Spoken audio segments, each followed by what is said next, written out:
I know where. There you go.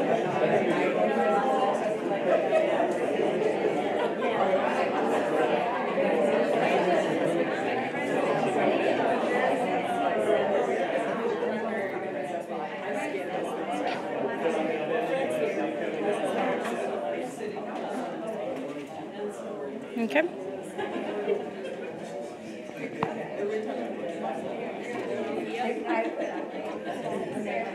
We have a few folks still coming in, so maybe one more minute and then we'll get started.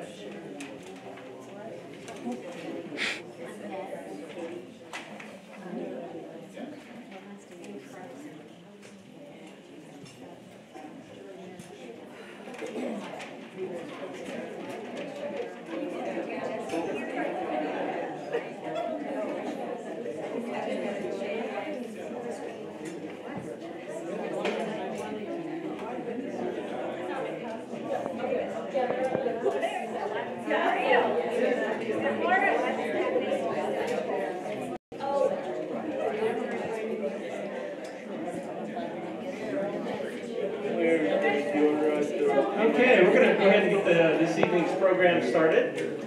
Welcome. My name is Scott Wagner. I'm a management analyst with the City Attorney's Office with the City of Lawrence, and thank you for coming to this very special meeting of the Lawrence Commission tonight. I'm going to introduce, well, let me say, first of all, everyone in your seats, you should have received a little packet, including a program for this evening. On the back side of this little flyer has this evening's program. Tonight's program said we're going to get started right at 5, and the commission has a tight schedule down here because they have a lot of work to do back at City Hall, so we're going to stick to that this evening. At this time, I would welcome Lawrence Mayor Leslie Soden to come up and read a proclamation that's going to discuss this special reason why we're here tonight in recognition of the 50th anniversary of the passage of Ordinance 3749. And to receive that proclamation, we have Kate Perry, who is the, is Kate here? Yeah? Oh, yeah, I thought I saw her. Okay. Is the current chair of the Lawrence Human Relations Commission. So at this time, I welcome Mayor Soden.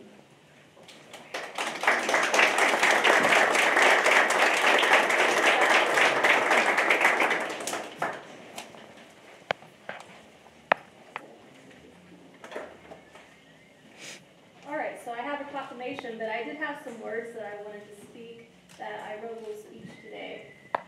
So welcome everyone to our 50th celebration.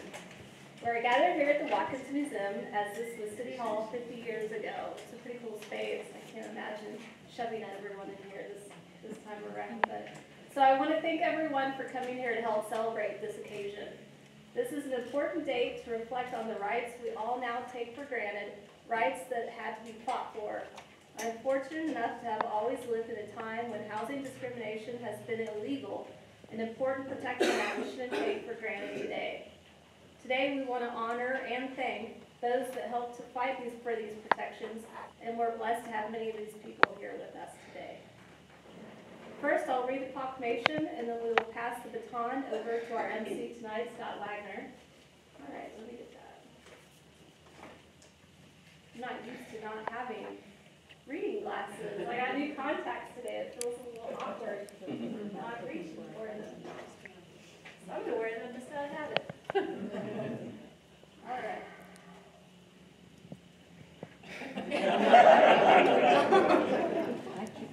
Whereas during the term of those city commissioners serving the city of Lawrence on and before July 18, 1967, they recognized and acted to change the existence of obvious discrimination and the then existing community-wide practice in renting, leasing, selling, financing, showing, and advertising of real estate. And whereas on or about January 31st, 1967, the Kansas legislature defeated a proposed fair housing law, probably in response to the substantial community outcry of opposition to the proposed legislation. And whereas through the concerted work of those who assisted in the adoption of ordinance number 3749, those who have followed and with the efforts and continued guidance of the Human Relations Commission, there have been and continues to be a noticeable and significant change for the protection of those who seek to purchase, rent, or assign real property within the city. And whereas the protected classes identified in ordinance number 3749 have been expanded and now include race, sex, religion, color, national origin, age, ancestry, sexual orientation, familial status, disability, and gender identity. That's a nice long list, isn't it? And whereas notwithstanding the vast changes in the way those who seek to purchase, rent, assign, or otherwise have or seek an interest in real property are treated and protected, there remain cases of discrimination which the city is dedicated to correct. Whereas prior to the adoption of ordinance number 3749, there was no Kansas or federal law addressing real property discrimination.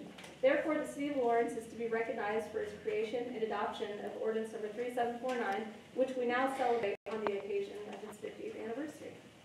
Now, therefore, I, Leslie Soden, Mayor of the City of Lawrence, Kansas, do hereby proclaim July 18th, 2017, to be recognized as the 50th anniversary of the passage of Lawrence's Fair Housing Ordinance, and urge our residents to view the new Fair Housing exhibit and to participate in the Fair Housing at 50 celebration, and ask the people of Lawrence to join me in reaffirming our obligation to fair and equal housing for every person who resides or wishes to reside in our city. All right, thank you very much.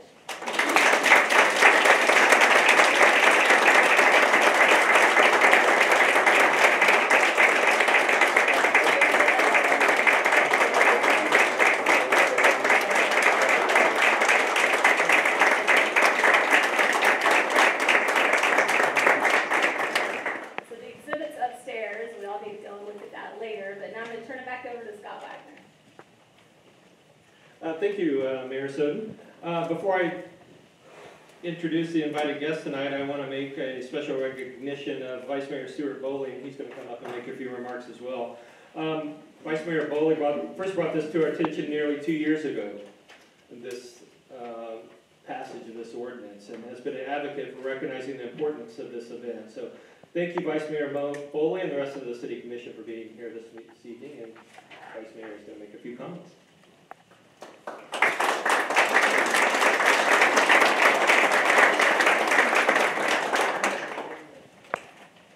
I'm enough older than Leslie that I can remember 50 years ago. And that's one of the reasons that this is so significant to me. It's an honor and a privilege for me to welcome you to this commemoration. Our community is better today because citizens of Lawrence, with thoughtfulness, courage, and diligence, created the Fair Housing Ordinance that Mayor Dick Rainey signed here 50 years ago. Thank you to those who participated in the project so that we in future generations may understand this part of our history. Thank you as well to City Attorney Tony Wheeler, who readily understood the significance of this occasion and provided much needed resources. Scott Wagner and Tom Arnold worked skillfully and purposefully. I am so grateful to them. I would also like to recognize our partners at the Watkins Museum and the Lawrence Public Library for their contributions. Thank you all so much.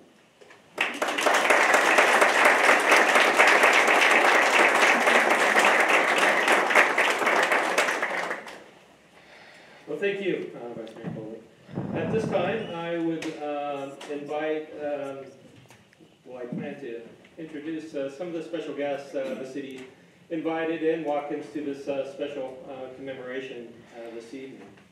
We have some current members of the Human Relations Commission. Kate Perry just came up and received the proclamation. The Vice Chair of the Commission, Katie Barnett, is here this evening. Is Commissioner Martha Taylor here this evening? No. I would ask the current Human Relations Commissioners to please stand. Thank you for being here.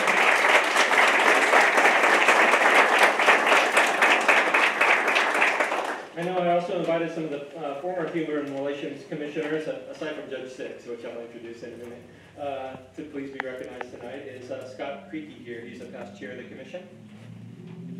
No, I think I saw Commissioner James Dunn, a former chair and commissioner. Will you please stand to be recognized?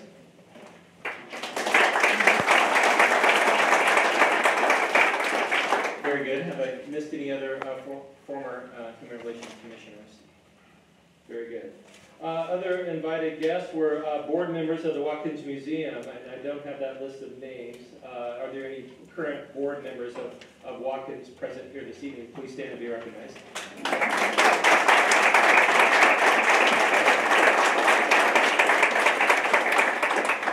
Very good. Thank you for letting us use your wonderful facility this evening. Katie Armitage, is Katie here tonight? Yes, Katie.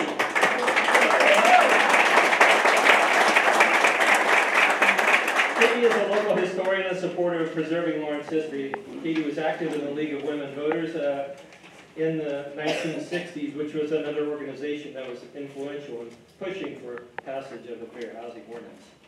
Jerry Cooley is here this evening. Jerry was an assistant city attorney who worked with Mitt Allen, who was the city attorney during the 1960s. Jerry would later become the Lawrence city attorney until his retirement in 2011.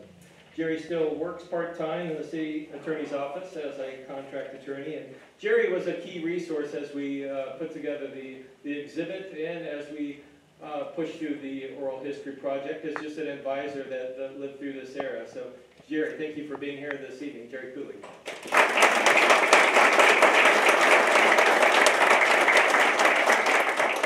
The Reverend William Doolin was here this evening. He's been a leader in the annual Martin Luther King Jr. community celebrations. He's currently pastor at Calvary Church of God in Christ. He spearheaded the first Martin Luther King celebrations in this community in 1986, and he's worked to make Lawrence a more inclusive place. Welcome.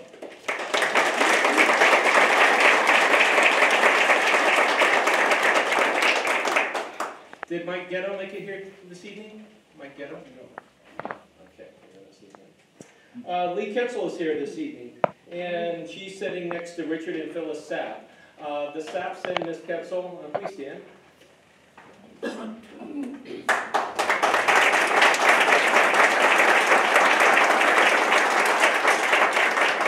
They were members of the Lawrence Fair Housing Coordinating Committee, which was an umbrella organization that included many different organizations that were advocating for this change in the Lawrence Fair Housing Law. It formed in 1965, did the bulk of its work in 1966, and passed on the recommendation that Lawrence should indeed adopt a fair housing ordinance to the Human Relations Commission in January of 1967. This organization was really the spearheading group behind the law we have today. So thank you for being here. Jerry and Nan Harper are here today. Ran across them recently. Nan just authored a new book on Chancellor Murphy. Chancellor Murphy was a key force for civil rights change in Lawrence. Jerry Harper was a young representative from Wichita in the 1960s and helped the state pass fair housing legislation when the state of Kansas finally did in 1970. So welcome to the Harpers. Please stand here.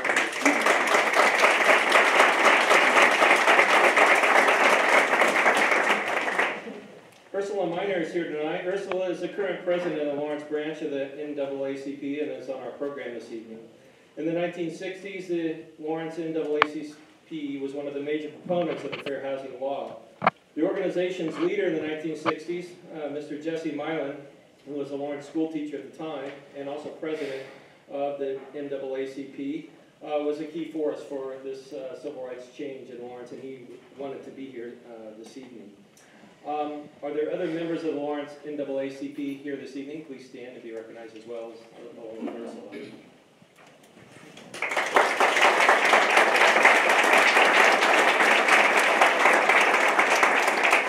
Thank you very much.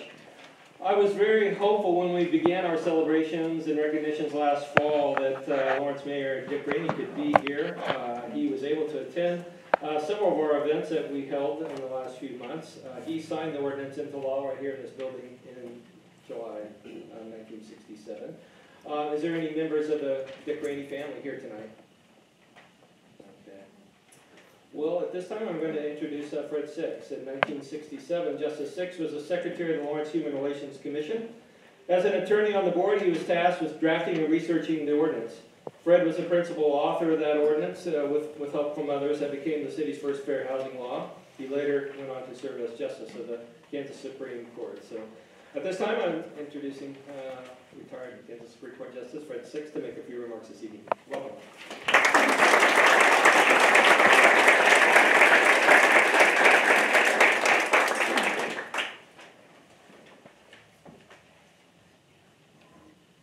Members of the City Commission, Mrs. Minor, old friends from the struggle 50 years ago, and guests. My remarks tonight will cover the critical 6-month period from January to July 1967 that gave birth to the Lawrence Fair Housing Ordinance.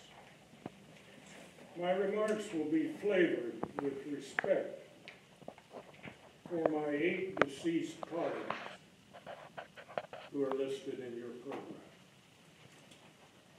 I also wish to acknowledge Dick Rainey. But for his leadership, we very well might not be meeting here today. I come to you with memory refreshed from reading the minutes of the Human Relations Commission, the reports of the Commission, and the news reports of the time. So let the journey begin.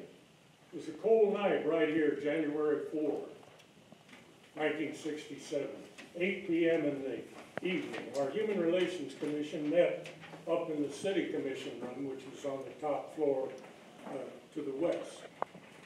May Zelma Wallace, chair of the commission, recognized Reverend Richard Doolin.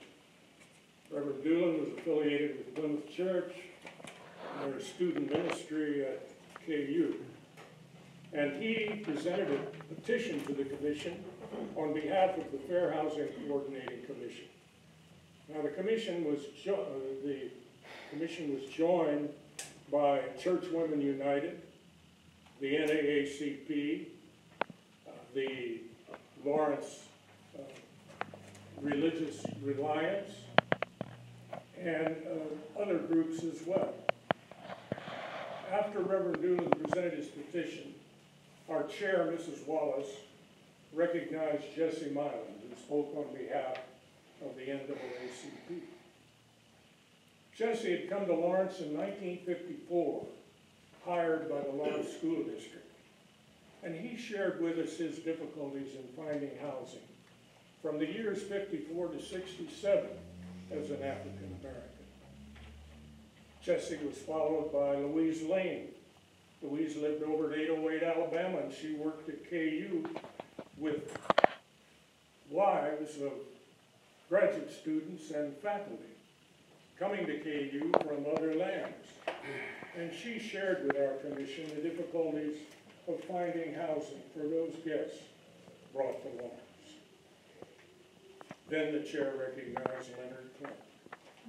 Leonard was a teacher at Lawrence High School, an African American. Leonard was about to be married, and he was scouting the community for suitable housing for himself and his bride. And he focused on an apartment house, and he went to see the manager. The manager said, "Not for you, we're booked up. We don't have any vacancies." Yet, Leonard told us he followed the ad in the Journal World for 8 weeks, and that apartment house was advertising vacancies. 13 other speakers spoke to our commission that night, including Phyllis Sapp, here today, who represented the League of Women Voters. And then the commission decided unanimously to prepare a draft of the Fair Housing Ordinance and present it to the city for adoption. We met once a month and we started on the task. In February, the Lawrence Journal-World published 5 op-eds, one week after the other. The first, written by our commission, opened with a phrase and went something like that. Mayor John Weatherwax said, if somebody had asked him 6 months ago if Lawrence had a race problem, I would have said no. But if someone were to ask me today, I would say yes. The second article was written by the NAACP, the third by Robert Cassatt of the KU Law School, the fourth by E. Jackson Bauer, the KU School of Sociology, and the fifth by a professor from the School of Religion. In March, we had a blow. We'd hoped for a state fair housing law. The Kansas legislature had one under consideration, but in March, voted it down. At our March meeting, Reverend Doolin appeared again, and he told us that he was running an ad in the Lawrence Journal World that would have 958 signatures supporting fair housing. And he had 100 other names that wanted to be in the paper but didn't make the cutoff time. Our committee, a subcommittee, was chaired by Mrs. Dorothy Kels, and she had made contact with the Human Relations Commission in Iowa City, Iowa, started the dialogue through the phone and correspondence, and we started drafting the ordinance. We went along to April, and in April, on the 28th, Mrs. Wallace, the chair of the commission, presented an individual letter and packet to each city commissioner and to the staff. And in that packet was our research from 18 states and 53 cities that had fair housing ordinances. The city commission received the packets and devoted 4 meetings in May and June to hearing the proponents and the opponents. The city commission was very generous with its time. Now, the opponents came from the Lawrence Realty Association. They hired a local attorney to appear before the city commission and to voice objection. Also, a member of the Realtor Board appeared. Their arguments were essentially 3. First, the ordinance we drafted was too vague to be enforced. Second, it interfered with the individual's right of contract. And third, it violated the First Amendment of the Constitution. The City Commission held over a session so that the opponents could have 2 bites of the apple and an opportunity to fully air their objections to our ordinance. And then our wind-up team went in. Now, Mayor Jim Owens had left the City Commission and come on to the Human Relations Commission. So Jim Owens, Shipman Winter of Winter Chevrolet, a member of our commission, Glenn Kappelman of Calvinetti and Kappelman, a realtor, a wonderful guy, a member of our commission, Mike Ghetto, the manager of the Eldridge Hotel, and myself appeared before the commission to answer any questions that the commission might have. We also received support from the University of Kansas in the form of a letter from the Vice Chancellor, James Surface, and another letter from the head basketball coach, Ted Owens, indicating they'd read the ordinance and they supported it. Our subcommittee had focused on 3 Iowa cities, Des Moines, Ames, and Iowa City. We then narrowed the focus to Iowa City because Iowa City had a Human Relations Commission.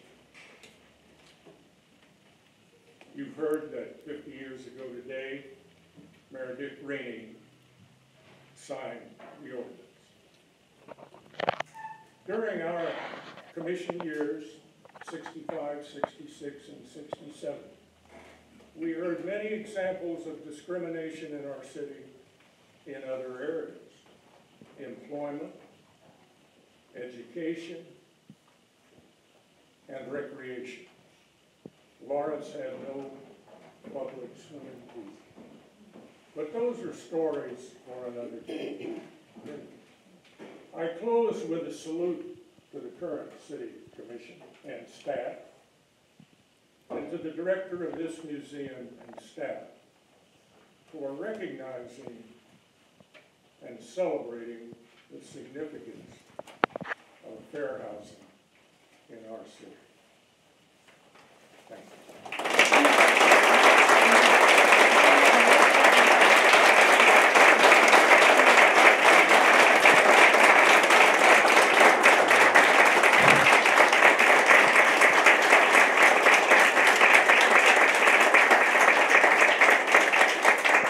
Thank you, Judge Six, for your remarks tonight. It's quite an honor to have you here.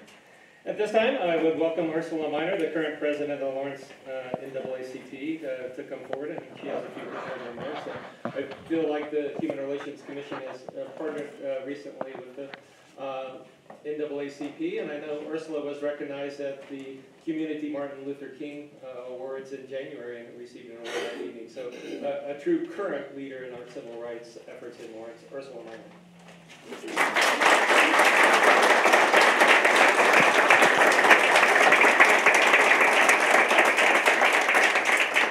I'd like to say good evening to the mayor, commissioners, and the community. The NAACP and its members were at the center of the conflict of push for fair housing in Lawrence, and also KU. The NAACP president at the time was Jesse Milan. His life was threatened and his house was firebombed during this time of unrest. While Lawrence was on the forefront of groundbreaking fair housing legislation, having passed Lawrence's fair housing ordinance nearly a year before Lyndon B. Johnson signed it into law, fair housing is still a struggle for too many Americans. Finding safe, affordable, sustainable housing is a challenge today, and is especially difficult for those who face continuing discrimination or segregation based on race, ethnicity, place of origin, gender identity, sexual orientation, age, gender, or disability. Too many families are living paycheck to paycheck. The NAACP needs HUD to be a strong ally and resource for these individuals and families in the communities in which they live. The NAACP today has several signature initiatives. The NAACP Financial Freedom Campaign is based on the theory that organizing and community mobilization improve access to quality products and services, and monitoring to ensure the absence of discrimination results in improved financial security and economic solvency, home ownership, housing reform, foreclosure prevention, and fair lending programs. The choices of where we live, work, play, and worship are some of the most far-reaching decisions an individual or family can make. Housing choice is an essential element of personal family and community well-being. Fair housing protects you, your family, your business, and your community. Thank you.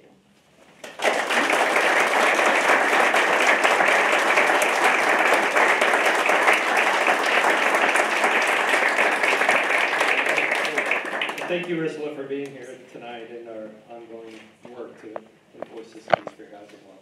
At this time, I want to both welcome and thank Steve Nowak, the director of Watkins Museum, and he has some remarks and is going to invite you to the reception that follows, as well as to describe some new exhibits that are open tonight.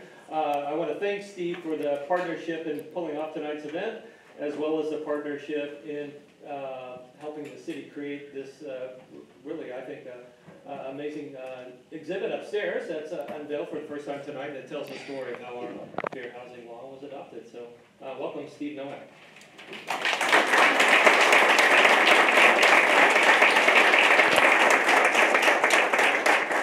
Scott, you run such a tight ship. I have 15 whole minutes that I can fill. Aren't you guys lucky? No, really my job tonight is to welcome and to thank. And it's really a thrill to be able to welcome all of you here tonight and look out over this room and see so many dignitaries here, the City Commission. It's an honor to have you here in our building. So many people who are really great friends of the Watkins Museum, and so many people here who have made history in Lawrence, and that's really what this celebration tonight is about the way ordinary people can impact our community and make change for the better. The example set for us by the people who led the fight for fair housing in Lawrence are are really a great example of that for us all here tonight.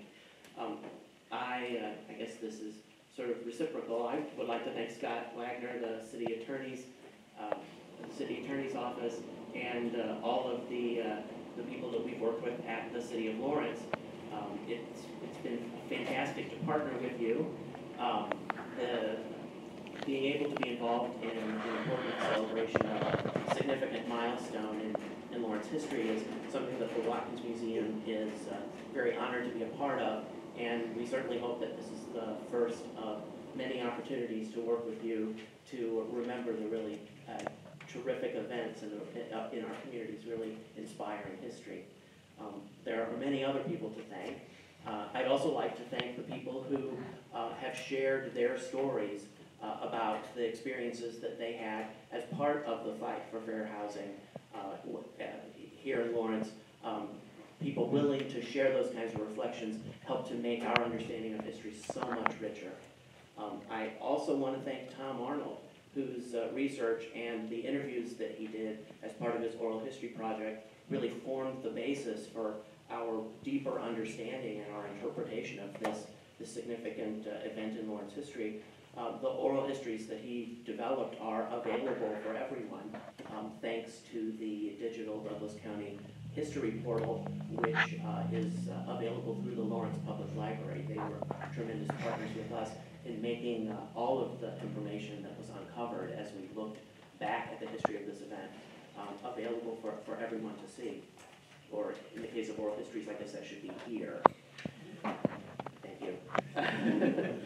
And then I also want to thank the Douglas County Community Foundation, the Douglas County Heritage Conservation Council, the Freedom's Frontier National Heritage Area, the Kansas Humanities Council, and once again the City of Lawrence for the support that they provided for the development of a new permanent interactive exhibit on the museum's second floor that looks not just at the events of the 1960s, like fair housing, but looks at activism and the fight for change in Lawrence from the 1960s up until 2010. It's only with the support of organizations like that that we're able to put in the research, the design, and the development that it takes to create exhibits that are really unique and allow us a portal back into the past to see what our community was like. I guess that's kind of my segue to describe to you the two exhibits that will have their public premiere tonight. The first is an exhibit, The Power of the People, Lawrence and Fair Housing, which is a project that we developed in conjunction with the city, and it was developed in order to celebrate the anniversary, but created in such a way that it would have a life much longer than that. It chronicles the events that led up to the passing of the city's fair housing ordinance, and also highlights the role today of the Human Relations Commission. But it really puts those in the context of what does it take for a community to have a successful grassroots movement.